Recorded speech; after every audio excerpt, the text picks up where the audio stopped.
Okay. Right. Welcome back, everybody. Welcome to Linda Barrett, who I don't know, but is there. So that's nice. Welcome to you. Oh, there you are. Now we can see you. Now we can see your face. You knew my family. My parents had a flat next to your parents in Jabotinsky. Ah, okay. We listen to the recordings. Now, okay. So we're nearly mishpacha even. Yeah, absolutely. Absolutely.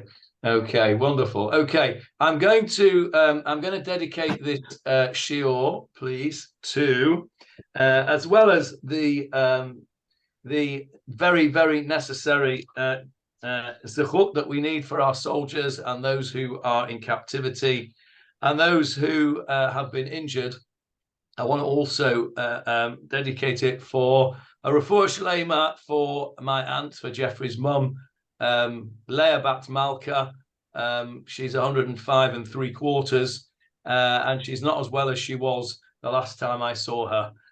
So we want to wish her well and hope that she regains her sparkle. She'd lost a bit of her sparkle when I saw her last week. We hope that she'll get that back. And we dedicate this to her. Right, we are in chapter 25.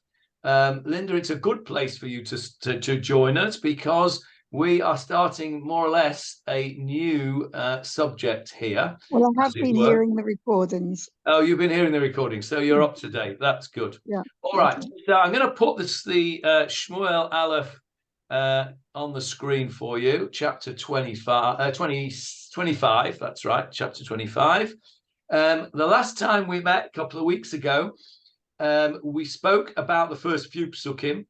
We spoke about Samuel's death and the fact that David did or didn't go to the funeral and then did a runner down to the desert of Paran.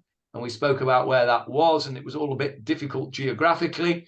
And then we started to describe a story, which is a sort of, in a way, a standalone story, which is in some way parenthetical to the main story of David and Shaul.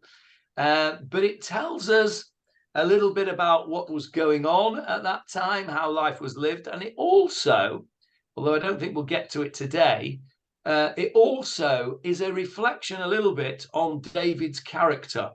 And of course, much of what we've been doing over the last few months has been to understand the character and the experiences and therefore the makeup of the man who is destined to become the most famous king of Israel, David Melech Israel Chai V'Kayam.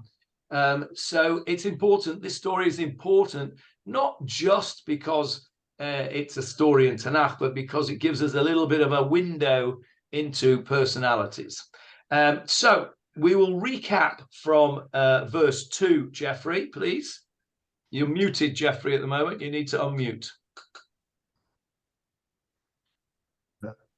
There was a man in Maon whose business was in Carmel. The man was very wealthy.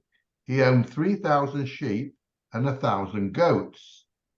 The following once is in brackets, happened at the shearing of his sheep in Carmel. Okay, stop there for a sec. We spoke about these places, Maon and Carmel. If you remember, I asked you where Carmel was, and some of you said the Carmel forest, which it couldn't be because it was too far north. The word Carmel here indicates a place where it was a field or a forest, a planted place. It's not necessarily the name of a place, although there are opinions that say that it was a place. There was a place called Carmel down there in the area where this took place in Maon. Verse 3, Jeffrey. The man's name was Naval, and his name was Abigail. The woman was intelligent and beautiful, but the man was difficult and an evildoer. He was the descendant of Caleb. Okay, stop there. That's all in brackets.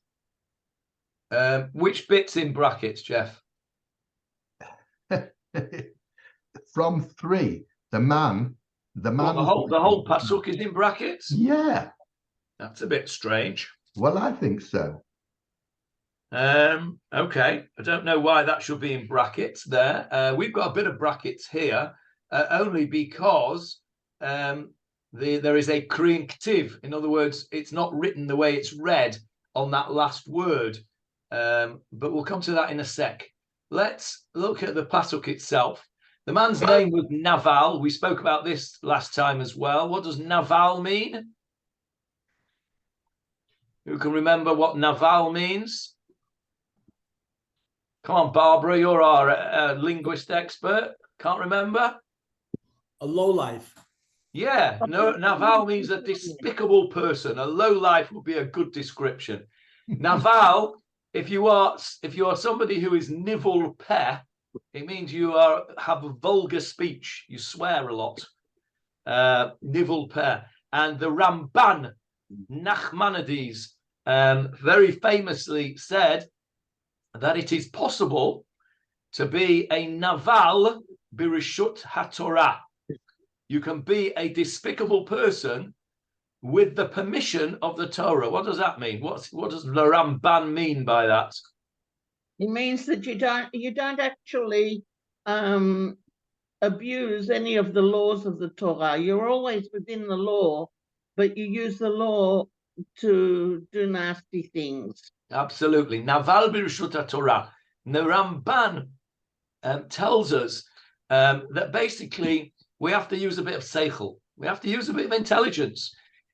You can't just look at the 613 mitzvot of the Torah and say, well, as long as I keep those, then all is well. It's not. It's possible to be a Naval birishut Torah. In other words, and the famous example that the Ramban gives is gluttony, okay, and drunkenness. And there's no aveira in the Torah specifically to overeat or overdrink.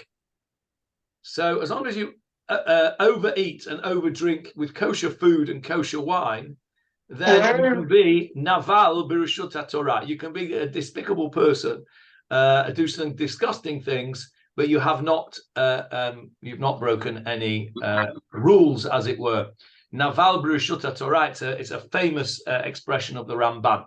But the idea, what I wanted to point out here was the name Naval means disgusting.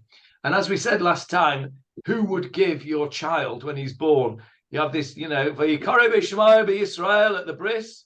Disgusting. Nobody's going to do that. This clearly was not his original name. This was a name a bit like a nom de guerre. It's a name that you get later on when you see what kind of person he was. He was, in fact, a Naval, and his wife says so. Later on in the chapter, you will see his wife actually says, Meforash, she says clearly and explicitly that he is Naval by name and Naval by deed. So I don't think Naval was his original name, but that's a name he became known as because of his bad behavior. Yes, Johnny? Ansel says this might have been his real name, as apart from its negative connotation, it could be based on the word Nevel, Nevel, a lyre, Lyre, a musical instrument. Yeah, it's possible. I saw that as well in Rammstein's house. Personally, I'm not buying that because he would be called Nevel. Who would call a child? The word Naval, it's an exact word, means disgusting. Nobody would call it. Don't tell Avril her husband's called Neville. Yeah, not Neville, Naval. Neville is not disgusting. Neville's a good guy. Neville Chamberlain. Neville Chamberlain. Well, yes. Well, okay, maybe. Okay. Johnny, Neville has spelt his name with a bet instead of double vav. Ah, with a bet. So like this, Neville. Yeah. Oh, Yeah. That's not clever. No. He should have spelt it Nun Vav Vav Yud Lamed, I think. Yeah. Yes. Neville. Neville. Okay. Anyway, Naval. that was a guy's name, and we'll see why he's called Naval in a little while. But his wife was Abigail. Abigail was a good woman. The Tanakh tells us clearly she was the perfect wife. She's intelligent and beautiful, a rare combination. Okay, you have the perfect wife here, Abigail.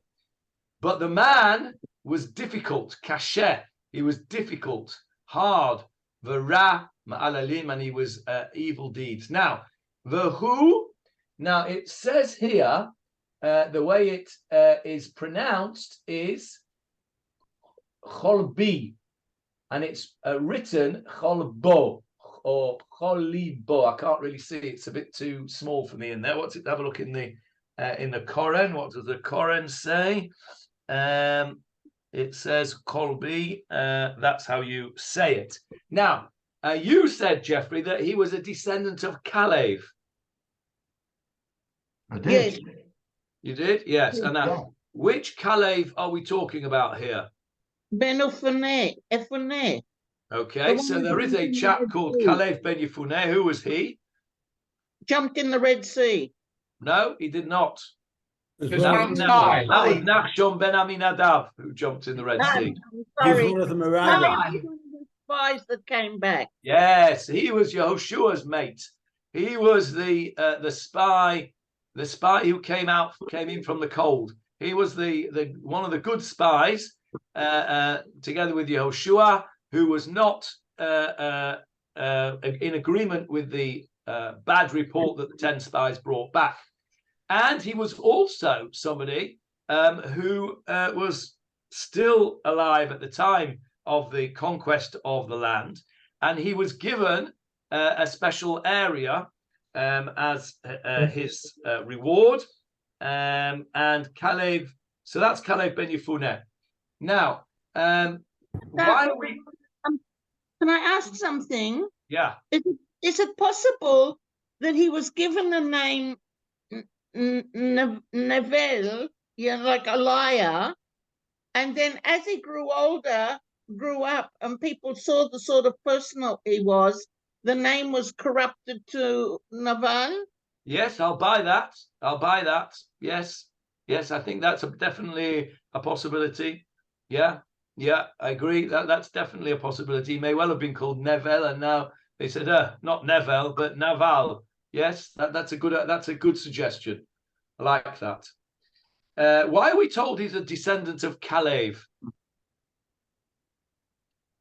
Because Caleb was a respected person. Yeah, he was a respected person, which is why some of the Mefarshim say it can't be Kalev ben Yefuneh that we're speaking about, because that would be a disrespectful to Kalev.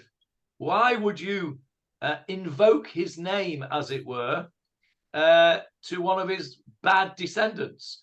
We try to avoid doing that. We see that in other places where people mention their forebears, or their forebears are mentioned in order to give them honor. We see that particularly with Pinchas. Yeah, Pinchas is called what? Pinchas ben.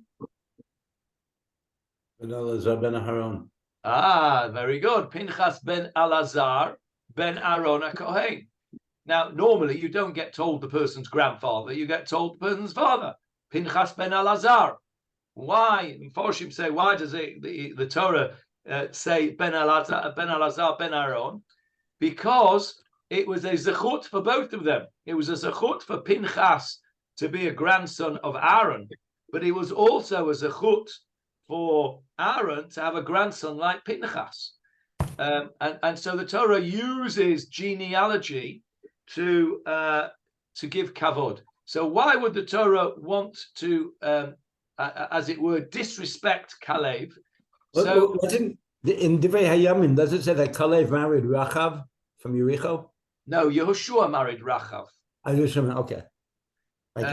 Kalev. So some of the Mefarshim want to say this is a different Kalev. Some of the Mefarshim want to say this is Kalev ben Chetzron, a different Kalev. and not Caleb ben Yefuneh. But other Mefarshim want to go further, and I wonder whether this is something to do with the Korean Ktiv, the way that it's written differently to the way it's read. And what word can you see there in that name, Kalbi? Caleb, a dog. Caleb, yes. Vahu Kalbi, and he was a dog. Now that fits, doesn't it, with the pasuk? Let's read the pasuk again with that translation. The man's name was Naval, and his wife was Abigail, and the woman was good and beautiful, but the man was difficult and of evil deeds, and he was a dog. So some of the Mefarshim want to say that that's what this means. It means a dog, and they bring a support for their view from the verse a bit later on in the chapter. Let me see if I can just find it. They bring a support over here.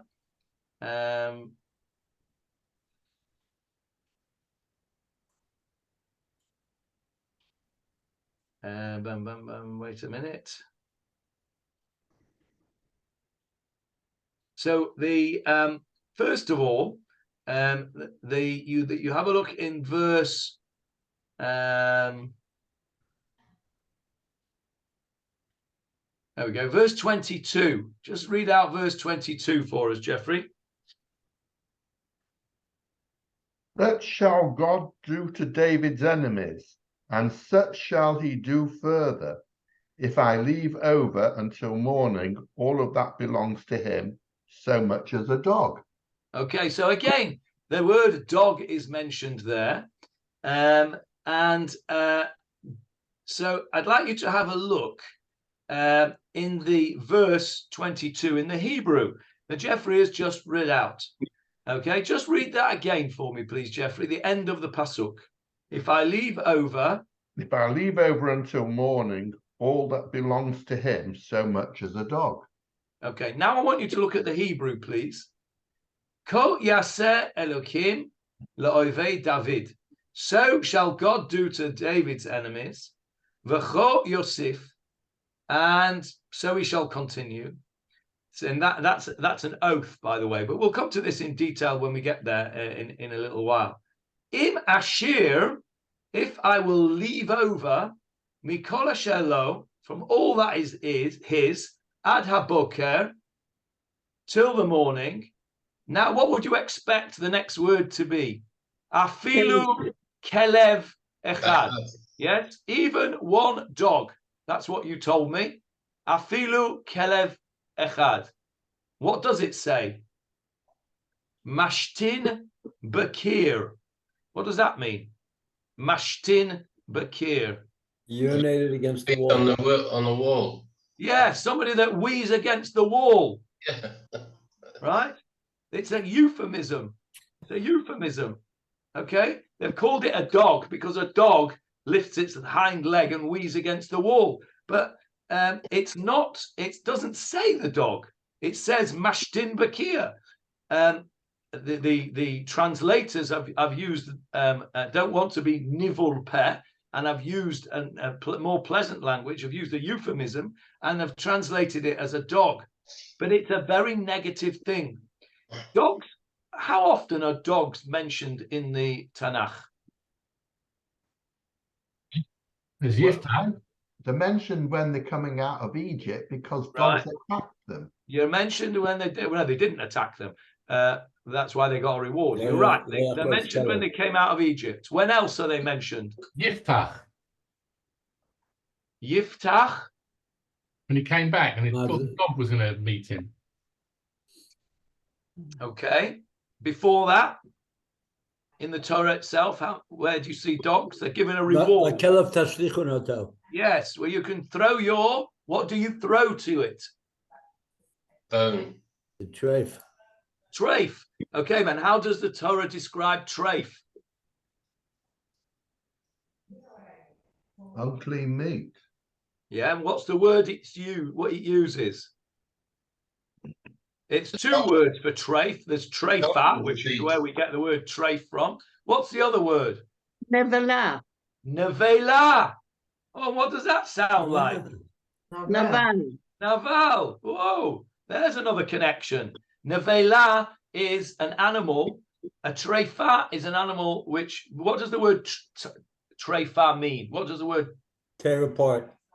torn apart? Where do we know that from? We just had it in this week's Cedra. Yes, very good, Barbara. You were listening to the laning properly. Well done. Jacob says about Yosef, surely he's been torn up. Taraf Toraf. He's been surely torn up. So a treifa means an animal that has been torn up, meaning an animal that has not been shechted correctly, or an animal that is not, which is not healthy. Now, a nevela is a different type of treifa animal. What is a nevela? An animal that you're not allowed to eat. No, that's a tamea. That's an impure animal. So a pig is a tamea. Okay. Actually, it's a tameh because chazir, I think, is masculine. So that's tameh. A nevela is an animal which has died on its own. It's not been appropriately shechted, as opposed to one. A treifa is one that would die anyway because it's diseased. So if you shecht an animal, and that's why this is why we call it an animal treif. If you shecht an animal and you check it and it's not healthy, you check the lungs and the lungs are not healthy, that is a treifa.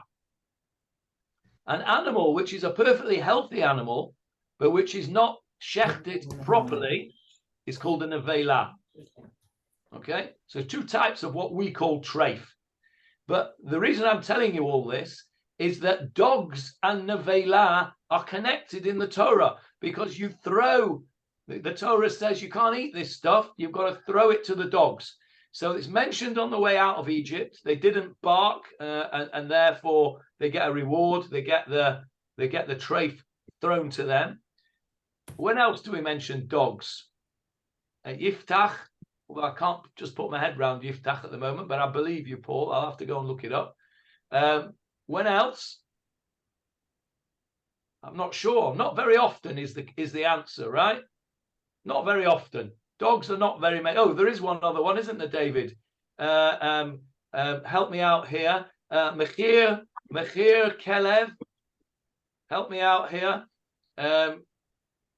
You're muted, David. You're muted.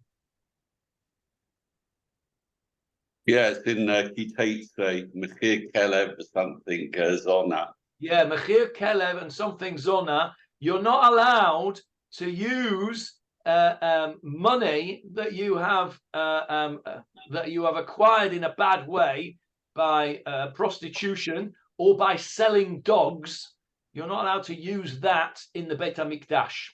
So if you wanted to bring a korban and you didn't have any money and you prostituted yourself to get money, or you sold a dog to get money, that money is, as it were, treif money. You can't bring it into the Beit HaMikdash. So that's another place where a dog is mentioned. The reason I'm asking you all these questions is because it's not very often that dogs are mentioned in Tanakh. It's not a particularly common thing. And here we've got dogs all over the place. He's called Colby. This verse 22 is talking about things that we against the wall. So that's dogs. And then if you go down a bit in our chapter, there's another mention of dog. Here we go, verse 34. Again, the same idea. Mashtin Bakir, the same thing about dog.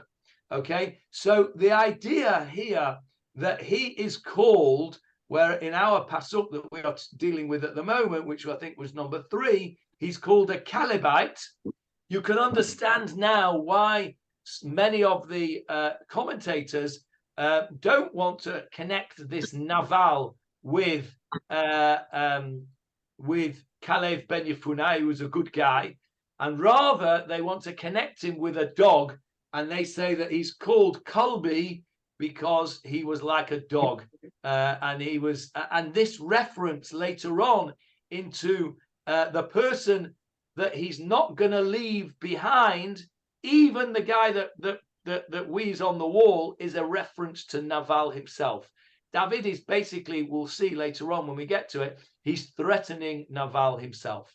Let's see what Naval did to gain this terrible reputation of his. Let's go on and read verse 4, Jeffrey. David heard in the wilderness that Naval was shearing his sheep. Okay, So let's David stop there for 1 second. What's the significance of sheep shearing? It's a seasonal thing. Season. It's a seasonal thing, that's right. And what else? David looked after sheep, didn't he? He did. Very good. What else about sheep shearing? What happened when you went to do your sheep shearing, apart from you shear your sheep? Well, you're mixing with the sell women. it and get money. Yes, but before you sell it, you're mixing with the women. Oh, yes. Why do you mix with the women? Well, because they also do it, and they also help in there. Okay. Because they're washing the fleece. It's an opportunity for the fellas to eye the girls. Okay, all right, Jeffrey. I can see how your mind works. Wasn't that the time of the year that Hannah went to Eli? Okay, why did they get? Why do people? What was so special about this sheep shearing thing? It's in the spring. Maybe that's got something to do with it. Yeah, it's to do. Yeah, you can come in. It's all right. You're on the thing. You won't be seen. It's to do with the. Okay, I'm going to tell you a little seasonal joke now. It happens to be connected to this, but it's a seasonal joke, and it happened to be my father, Zichrono Livracha, one of his favorite jokes. So I'm going to tell you this seasonal joke to explain the sheep shearing. So there's these 3 little boys in school on the first day after the Christmas holidays, and the teacher says to Peter, "And what did you do on Christmas morning?" So he says, "Well, we woke up and we looked at all our presents, and then we went to mass, and we said mass, and then we came home and we played with all our presents, and we said thank God for Christmas." And then the next one, little John, says, "Well, what did you do on Christmas morning?" And he said, "Well, we went to a different kind of church. We went to the Methodist church. So we got up in the morning and we played with our toys, and then we went and then we sang some carols, and then we came back and we had our Christmas dinner, and we played with our toys, and we said thank God for Christmas." And then he says, "Moshe, what did you do on Christmas morning?" He says, "Well, we got up, we went to my father's toy factory, we looked at all the empty shelves, and we said thank God for Christmas, and then we flew to Mallorca." So what's that got to do with sheep shearing? It's a good joke, no? An old joke. It's an old joke, yeah. So what's that got to do with sheep shearing? Well, sheep shearing was the equivalent for them of Christmas, because the owners of the sheep sheared all the sheep, and they saw how much they had, and it was a celebration. It was the end of the season, so it's seasonal, you're right.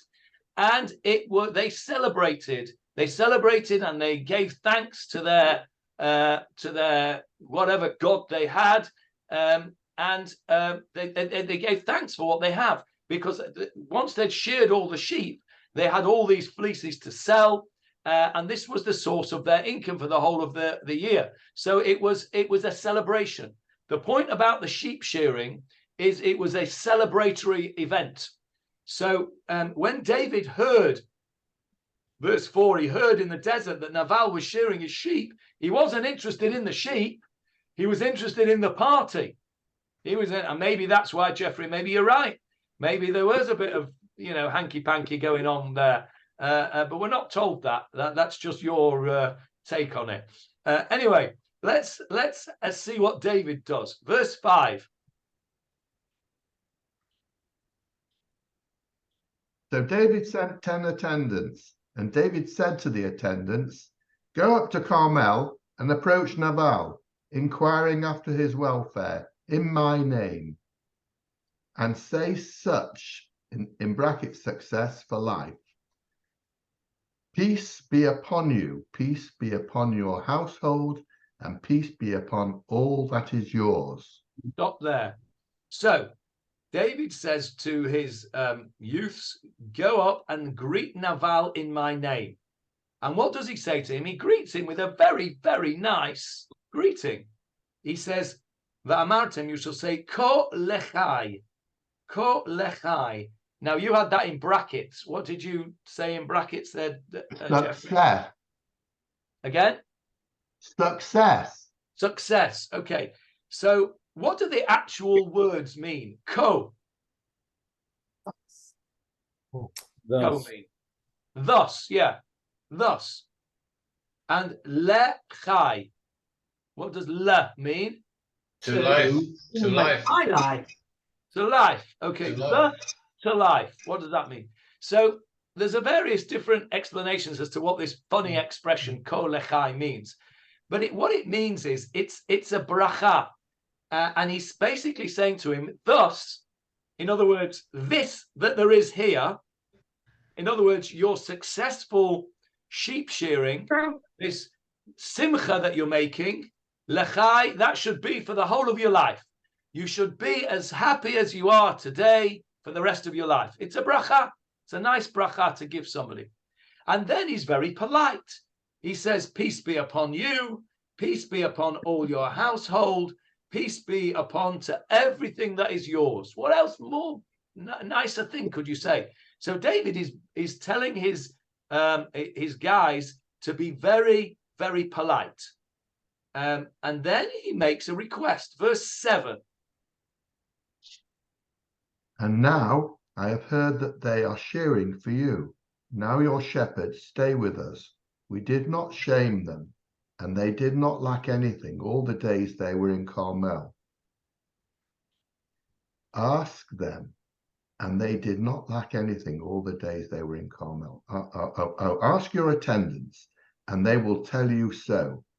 Therefore, in brackets, let my attendants find favor in your eyes, for we have come because of, brackets, your celebration. Please give whatever you can to your servants and to your son, to David. Okay, so what is that all about? What is verse 7 and 8 in simple language? Who would like to explain to me? It's an appeal.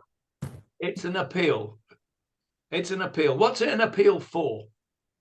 Apparently, the Nabal's employees were somewhere near David, and they didn't have enough to eat or drink or anything. So David and his camp looked after them and gave them whatever they needed. And now he's coming to ask for something because he's in need. Okay, that's a fair description. That's not exactly what happened, but it's not far off it. Anyone else want to make a suggestion as to what this is all about? What's going on? I'm going to suggest something in 3 words. A protection racket. What's gone on here is that Naval's shepherds were, as Hannah said, in the same area close to David. And what David and his men did was they provided protection for them. On the one hand, they were there to prevent, they prevented anybody from attacking them, from attacking Naval's people. But I think more than that, they themselves did not attack Naval's people. And they protected them. And now they've come and said to Naval, who may or may not have known about this, we're not told that at this stage. They come along, David sends people and say, look, you're having a good day today. Have a look at the days. It says, I think you said in brackets, your celebration. Look what it's called. Yom Tov. Can you see that? Ki al Yom Tov banu. We have come on Yom Tov. What's a Yom Tov? Good day. Good day. Good day, or a festival. We call, Good Yom Tov, right? It's a festival. It's a festival for them. Why is it a festival for them? Because it's the sheep shearing, like we said before. So he says, we've come to collect. We have provided protection for you, and now we've come to collect. He's asked for it in a very nice way. Peace be upon you, and peace be upon everything that you have. But at the end of the day, he's coming and saying, you owe me because we provided protection for you, right? We owe you. So he says, come and give us whatever you can give to us. Tanuna, give to us, please. Na means please. So again, it's a polite request. Whatever is in your hand, whatever you see fitting to give us for this protection. La'avadecha, they're describing themselves as their servants. They're not describing themselves as masters over them.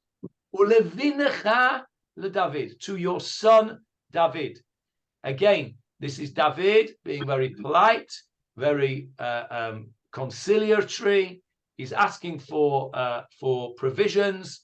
He's asking for recompense for a job done. Now, it would seem that Naval did not ask David to do this job, but he did it anyway.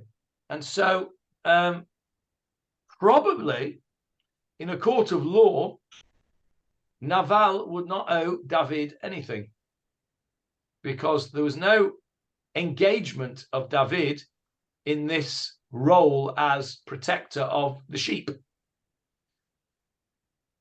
So we'll see what happens. They come along and they give this very polite request. Yes, Hannah? If it's a protection thing, then why does it say, he told the shepherds to say, we did not shame them and they didn't lack for anything. It sounds more like they didn't have a lot, and at the time, David and his people had enough to also give them, and now possibly David's in a state where he hasn't got all that much, and if it's a festive time, he's asking, maybe now you can return the favor. I mean, ask your attendants, and they'll tell you that we gave them whatever we had. And now you've got lots and we haven't, maybe give back. Okay. It's a menschlichkeit thing. Yeah, well, you will see that Naval is not menschlich. Just to go back to this bit here, Lo nifkad lahem me'uma, neither was anything missing to them. What that means, I think, is that no sheep were stolen as a result of the fact that they were being protected by David's men, and that is what the Naval's youth tells Abigail in verse 15. V'anashim tovim lanu ma'od. These are good men. V'lo hachalmu v'lo pakadnu mu'uma. They looked after us. Nothing went missing the whole time we were with them. It may well be that they gave them provisions as well, Hannah. You may be right. And you're right about it being a menschlich thing, and that is exactly the point. The menschlich thing is the point here. Naval is not menschlich. It may well be that he is Naval Birshut HaTorah, which is why I mentioned that earlier on, because Birshut HaTorah, he probably does not owe David anything because he never engaged him to do this job. He never asked him to do it. David did it of his own accord. But there is a moral obligation here. There's a menschlichkeit missing. Rabbi Steinsaltz says, Johnny, in addition, he said it was customary for heads of nomadic families to adopt, as it were, nearby farmers on the border of the wilderness, preventing other wanderers and robbers coming and pinching the flocks. Although these were unwritten agreements, they were generally adhered to by both sides. Okay. So that's confirmation of what we were saying before. It wasn't a written agreement. It couldn't be enforced in law because there's no written agreement. But it was a menschlich kind thing to do, and according to Rav Steinsaltz there, it was the done thing. Yes, yes. So then we come along to verse 9. The Carmel mentioned, the Carmel, Har Carmel, that we know is another Carmel. No, this is a different place. That's up in the north, Har Carmel. Yes, This is taking place much further south, much further south of Beersheba even. Yeah. Verse 9, Jeffrey. David's attendants came and spoke in accordance with all these words to Nahal in David's name, and then rested. Okay, stop there. Sorry, Naval in David's name. Sorry. Yeah, David's youths came, spoke to Naval in David's name, Vayanuchu, and they rested. Where have you had that before?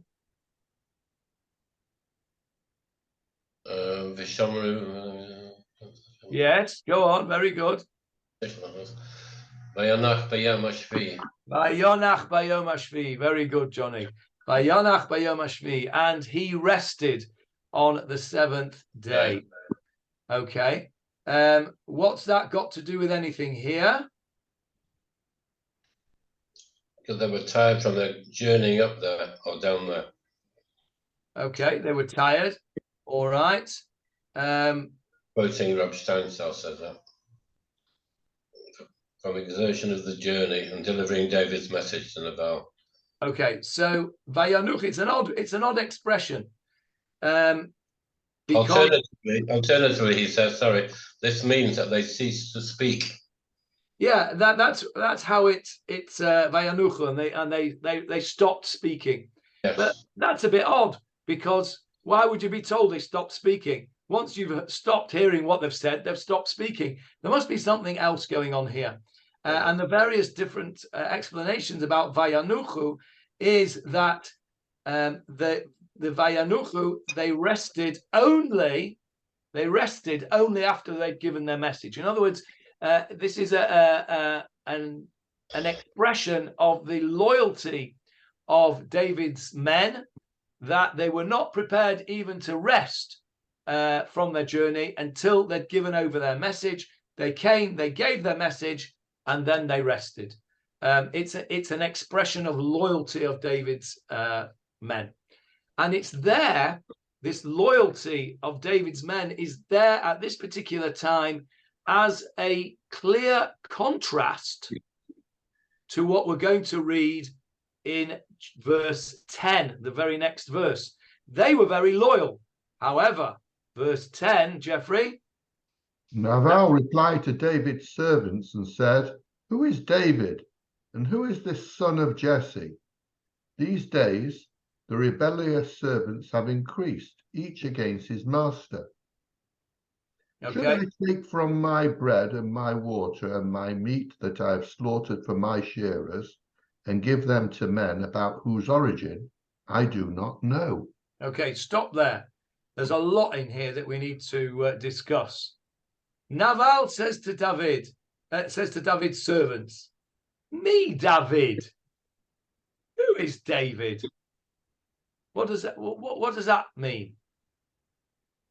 What are you talking about? Who does he think he is?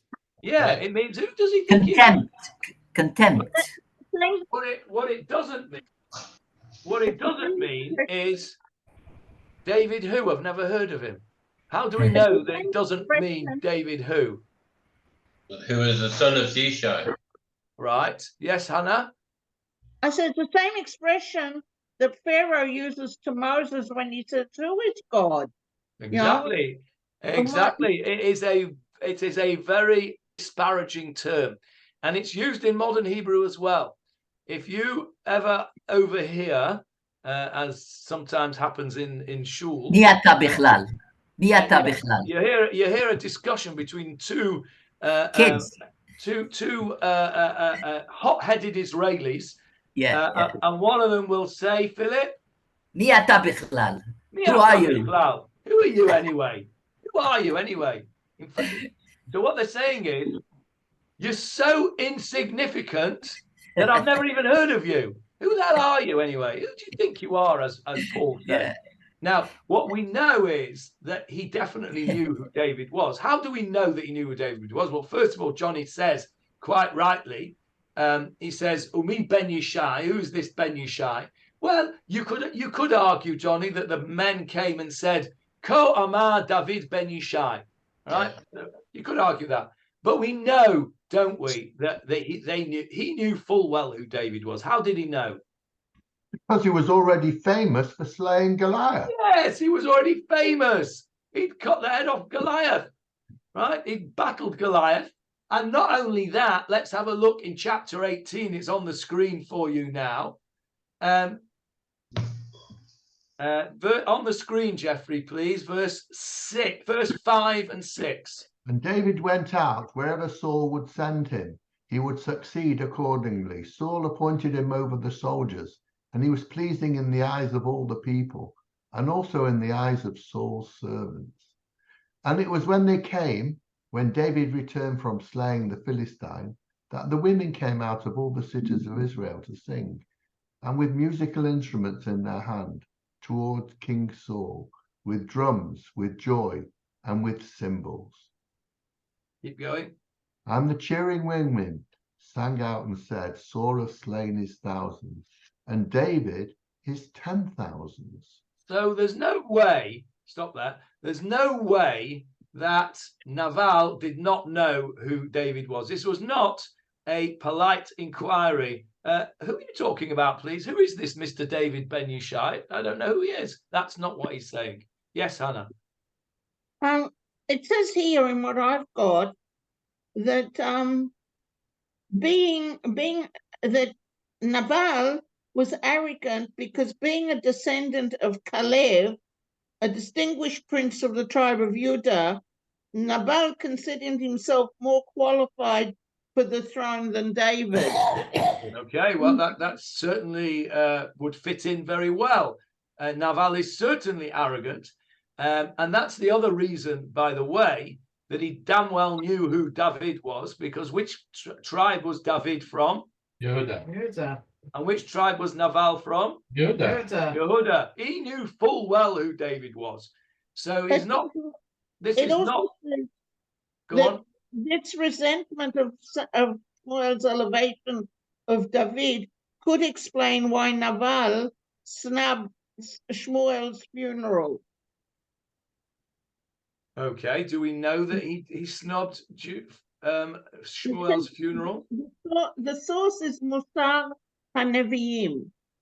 Okay, I wonder where they find, and Shmuel's funeral is on the screen for you now there on chapter 1. Samuel died and all Israel gathered and lamented him, and they buried him in his house in Ramah. David arose and went down to the desert of Paran.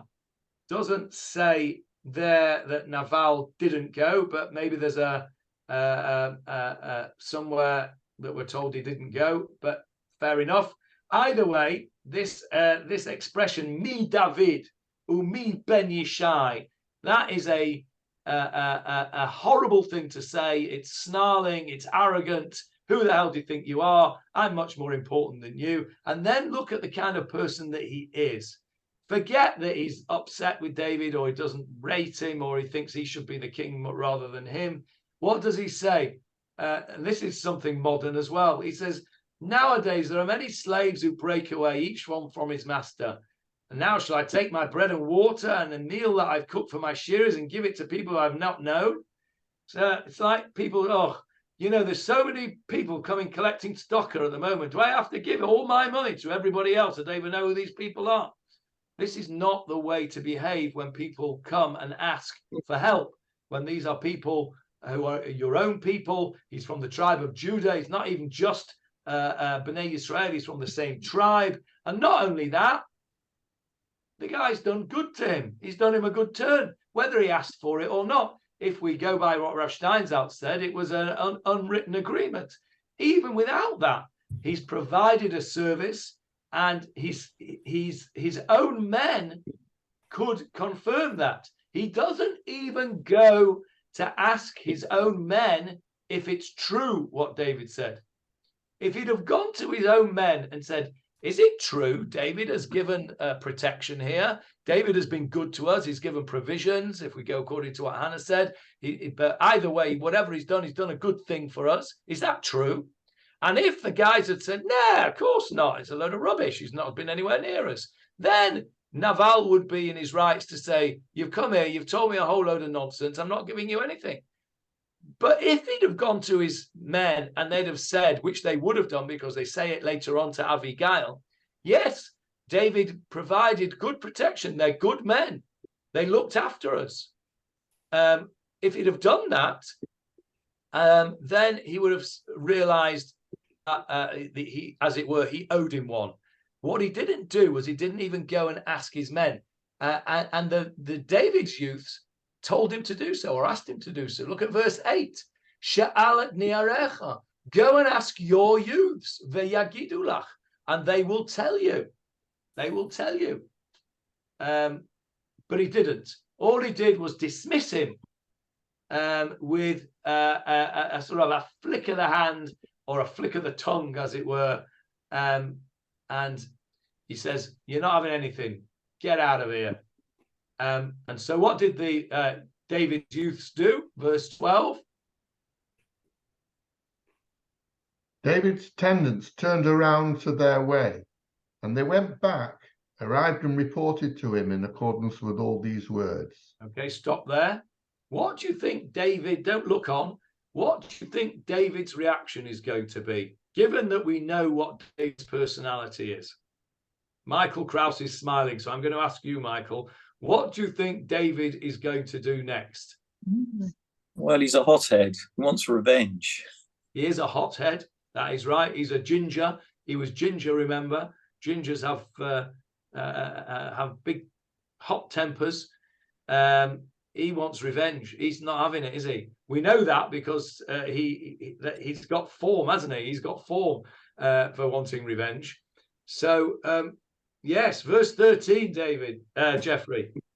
David said to his men, each man gird his sword. Each man girded his sword, and David too girded his sword.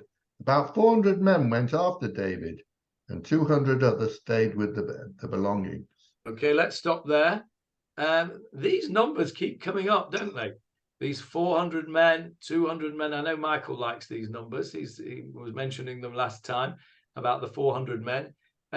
Where are we? Well, what's the Torah code for 400 men? Or what is the 400 men code for in the Torah? I don't know, but Abraham also has 400. No, And Abraham had, Esau came with 400. Abraham had 318. Esau came with 400. Esau had 400. Yeah, the 400 men. The Grand Old Duke of York had 400. Did he? The Grand They had Old Duke of York. 8,000. He had How many? 1,000 men. Oh, 4,000 men. The charge of the light brigade. Against the four kings. Against the four kings, Abraham had, I think, 400 men. No. Abraham had 318. Again, 318? Oh, okay. It's just a large number. It's not just a large number, Michael. It's Esau's number. It's the number. It's the number that Esau came with Yaakov. 400 men is Torah speak for an aggressive approach. Okay, that is an aggressive approach.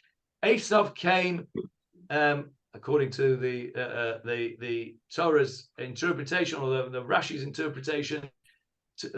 Esau came with evil intent with 400 men. 400 men means he means business. David took his 400 men. Why did he need 200 men to stay behind with the luggage? The Torah is just, the Tanakh is just using this 400 number to indicate that David is going out here. He has got one thing and one thing only on his mind, and that is revenge. He's not a happy bunny at all with what has gone on here. So it's about time we stopped. So we will just, I think, give you a little taster for next week of the super duper Wonder Woman Abigail, and see what she might be up to. Verse 14, Jeffrey, and then we'll stop there. One young man from the attendants told Abigail, Nabal's wife, saying, "Behold, David sent messengers," that's in bracket, "from the wilderness to greet our master, and he drove them off. These men were very good to us.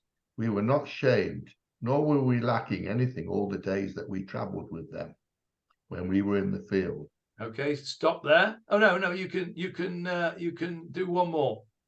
They were a protective, in brackets, wall over us, both by night and by day, all the days we were with them tending the sheep. Okay, stop there. That the reason I wanted Jeffrey to read that last passage was for Hannah. They were a protective wall over us. So I'm not saying that they didn't also give them provisions. They may well have done. But I registered that. Yeah, the issue was the protection, the main thing. But it may well be that they shared their food as well. I mean, they were fellow wanderers in the desert and what have you. They probably did share their food as well. So I don't think you're wrong. But the main thing here is the protection. So what's happened here is that one of the youths has told Abigail, the wife of Naval, what's happened. That these people were good people, and your husband has sent them away with a flea in their ear. Yeah. Now, I want to just before we finish, we've got 2 minutes. I just want to point out one little word here. Vayat bahem, and he drove them away. It says here. What translation have you got for the end of verse 14, Jeffrey? And he drove them off. He drove them off. What's the possible root of that word vayat? Steinzel says he pounced on them. He pounced. That's good. I like that. He pounced on them. Rob Steinzel says that. I like that. What word, which is very similar to that, is there in the Torah, which might be connected? It's a hard one, this.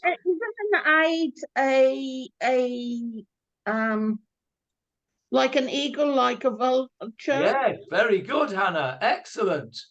And where do you see this in the Torah? Where is that word ayat, meaning vulture, come? Committee. I think it's circled. Ishmael when he was dying, and I think that there's something like that about that. It's not far away from that story in the Torah, but it isn't that story. When he was cast into the desert and his mother stood from afar. And, yeah, it's not that story, but it's very close in the Torah to that story. David will tell us where the ayat appears. Ayit. Vayered ha'ayit in Brit Bein Habatarim in Lech Lecha. There it is on the screen for you. I read David Marks's mind. There you go. Vayered ha'ayit al hapagarim vayeshev otam Avraham. And the bird of prey. Hannah was absolutely right. The ayit is a bird of prey, vulture of that, is something like that.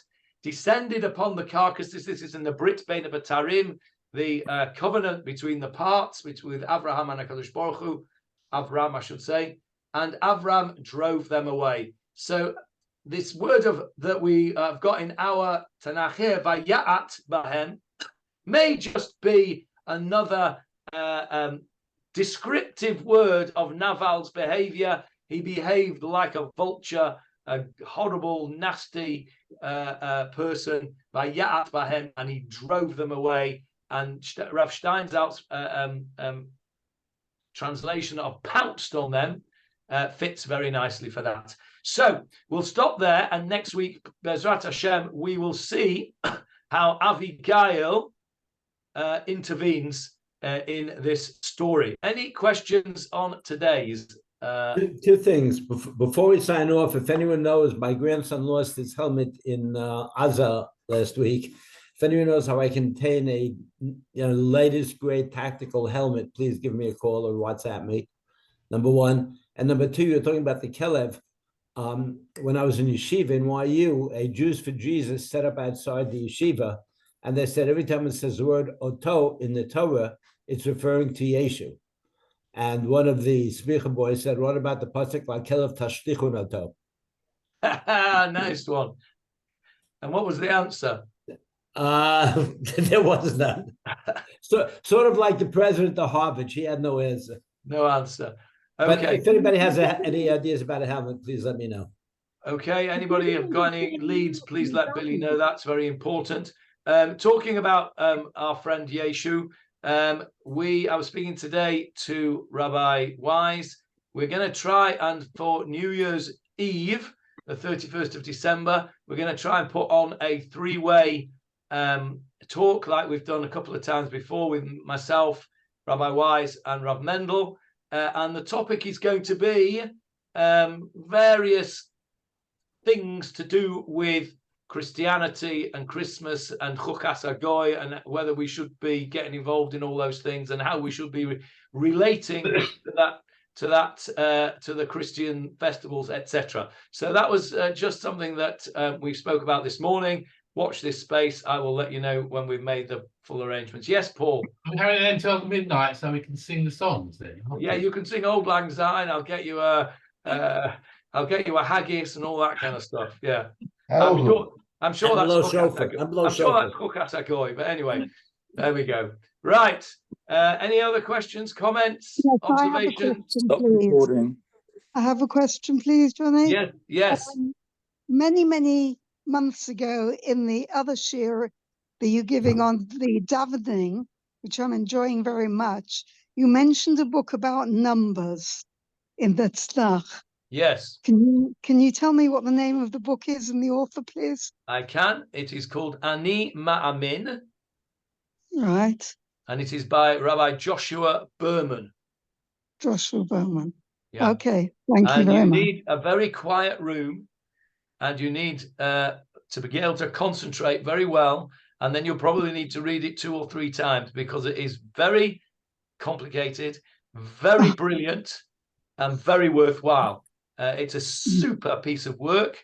And I am very grateful to David Marks because the copy that I have was a gift from him to me. So yeah, it's an excellent book. I recommend it to everybody, but you do need a bit of peace and quiet. It's not the kind of thing you read on a bus. Is it English or Hebrew? It's in English. I don't know. David, is there a Hebrew version? I wish you'd recommend my book like that. You're still recording, Johnny. You know that. Don't tempt me.